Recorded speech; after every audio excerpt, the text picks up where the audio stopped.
Before the GTO arrived, the 250 GT short wheelbase was racing in the Grand Touring class. It was an attractive enough car, but an aerodynamic brick. Well, the features that I particularly like about this car, it's first of all its design, its looks. I believe this is one of the most beautiful cars that Ferrari ever made. From any angle, it looks great. It's also, what I also do like about it is that it's, in my opinion, the last, GT car that you can drive on the road, leave from home, go to the track, do a race and drive back home. I have driven one.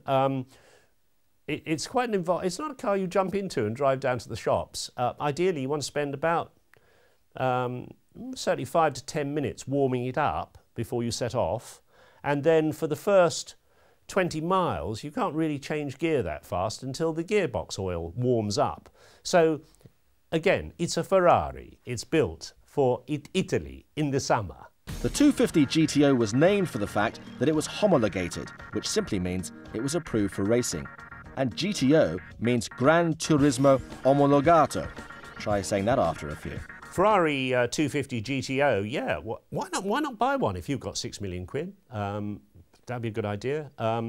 Nick Mason's got one, and I interviewed him one day at Silverstone, and it was going off in a race with another guy driving it. And I said, Nick, this car's worth £6 million and you're racing it. And he said, well, that's what it was designed for, to be raced. And I said, and you let other people drive it?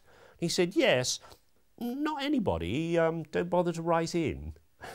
Which I thought was a nice line. No such thing as the perfect car. No car can do absolutely everything. It can either carry the luggage or it can win the race or whatever. But the GTO comes closest that I've ever encountered to the great all-rounder. It looks fantastic. It's an enormous pleasure to drive. It makes a bad driver good and a good driver brilliant. It's got good brakes.